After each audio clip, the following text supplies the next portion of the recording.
F-45 introduction tutorial. I'm going to assume you already know how to fly the FA-26B or the AV-42C.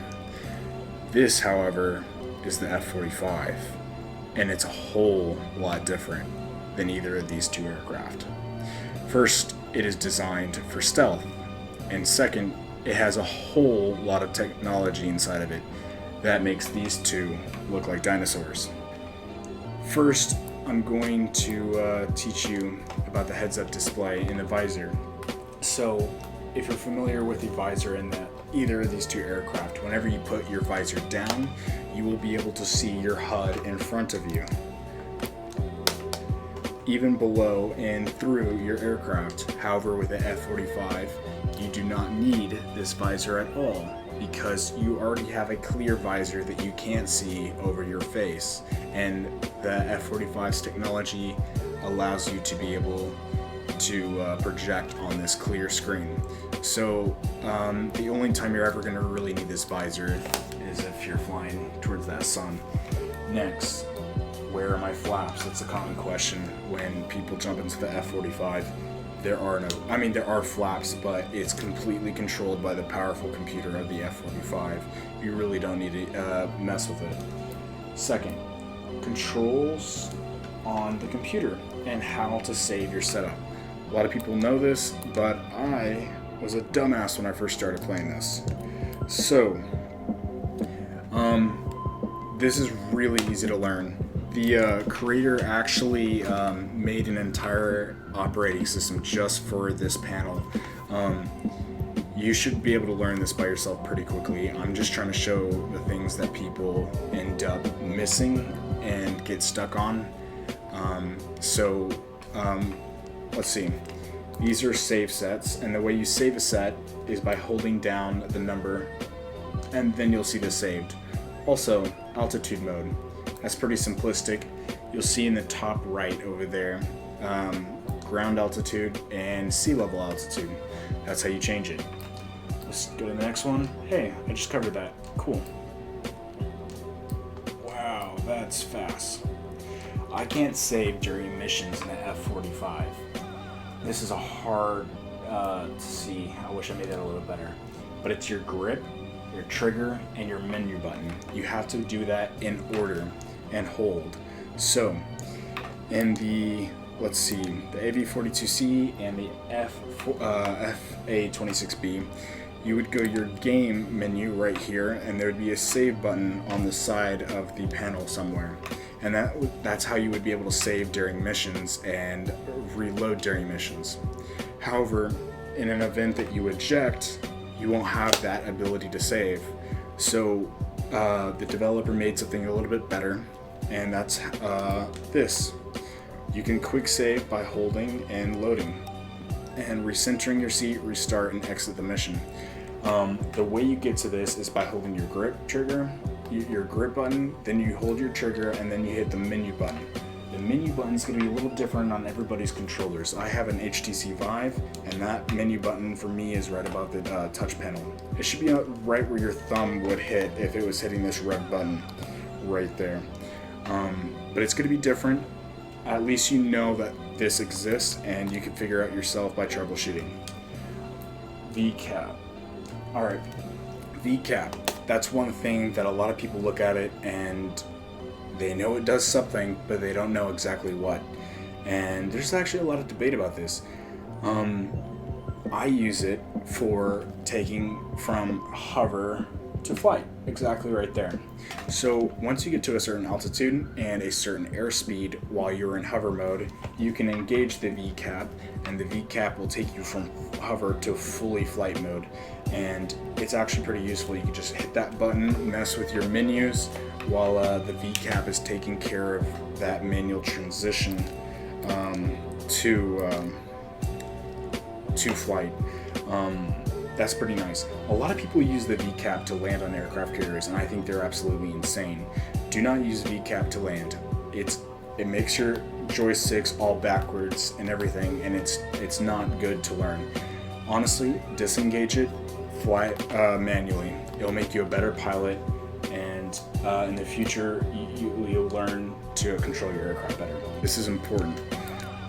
lot of people don't know about this. I had to turn on the APU because if I just leave the battery on long enough, my entire display will go out and I'll lose power. So that's why I'm doing that. So let me go to the SMS. This is where all your weapons are stored, and you'll be able to change the settings. It's very similar to these, it's just called something different. So weapons bay. Whenever you're flying over a target and you see a ground target on the ground and you see him, he's, what was that? And you see him, you got your bombs all locked on, everything's going according to plan, but you didn't realize that the bombs that you were about to drop on the guy was inside of your internal bays. There's a difference between external bombs and interior bombs. When you have an internal bomb, there's 2 steps that you need to take instead of the 1 step that you have to take with the external bombs. The internal bombs have to have the trigger does not release the bombs. What the trigger does is open up these bay doors. So whenever you're flying over a target, you might a lot of people will grab their joystick, pull the trigger, and think they dropped the bombs, but all they're doing was opening these bay doors. What you have to end up doing is press the menu button, the same button that you used to pull up the save button on the last step. Basically, your controller should have a button right where that red dot is, and you want to press it. That's how you're going to drop the bombs from the internal base. Secondly, or fourthly, or fifthly, I don't know. How the hell do I jettison? Very simple, very similar to what I just said. Whenever you're in the SMS screen, you can go and click on different weapons that you've already used, or if you just want to jettison, you click it, you disarm it, and you highlight the jettison button. You go back to you hit the return button, you'll come to the screen, and you'll see that weapon highlighted in red. If you come over here and grab with the trigger and hit the menu button, the same button you used to drop bombs, and the same button that you press very lastly to open this, you press right here, and you'll be able to press this button right here. Cell is only for the highlighted jettison on your screen. Exterior is everything that are not inside your bay doors. All is pretty self-explanatory. Oh, fuck me. I'm Jesus, that scared the hell out of me. Okay. Jesus Christ. The TGP is replaced by the EOT system, the electro-optical targeting system. This is really interesting. So, the AV-42C and the FA-26B have the TGP targeting pods. This is slightly, this is bounds more advanced. These have a gimbal limit, while as this one has a gimbal limit, but it goes 360 degrees below your belly. It can look behind, in front, below. It is a lot more flexible. That's it. So there's that. What is the TSD? I'm glad I saved this for last because this is probably one of the most important things you gotta learn. This is the holy grail of the F-45. I am in the Discord for VTOL VR, and I have a lot of people that are way smarter than me when it comes to stuff like this. I didn't know exactly what the TSD was. I knew how to use it in the game, but Langers from the Discord actually taught me this. The TSD is a fused situational awareness display which combines your active sensors, radar, and passive sensors like the ESM and the RWR and offboard sensors via digital data link. What do you mean by offboard sensors via digital data link is those things right up there. Let's say you're way out over there and there's an enemy aircraft way out over there. Your sensors can't pick it up, but those sensors can. So the air traffic control or the aircraft carrier will send you a data link to your aircraft, and it will automatically appear on this beautiful screen. So if you have a defense, if you're playing a mission and you have your own base with your own radars, those radars can communicate with your plane, sending you the data right here on your TSD. This is way more advanced than the AV42 or the FA26B. I'm in love with this, and you have to learn how to use it.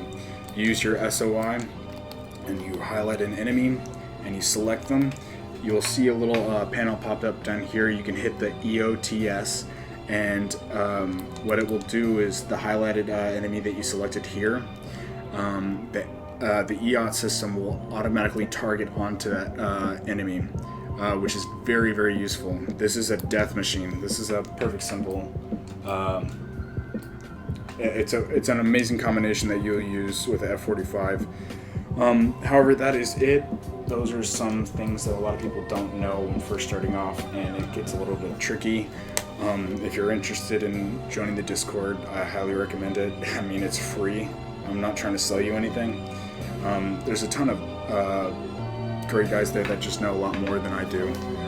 So definitely come out, hang out with us.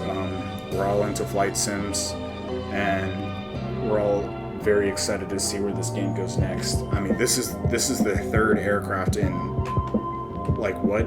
The developer made an entire operating system just for this airplane. I can't wait to see what he does next. Anyway, that's it. Hopefully I helped you out a little bit with your F-45 training.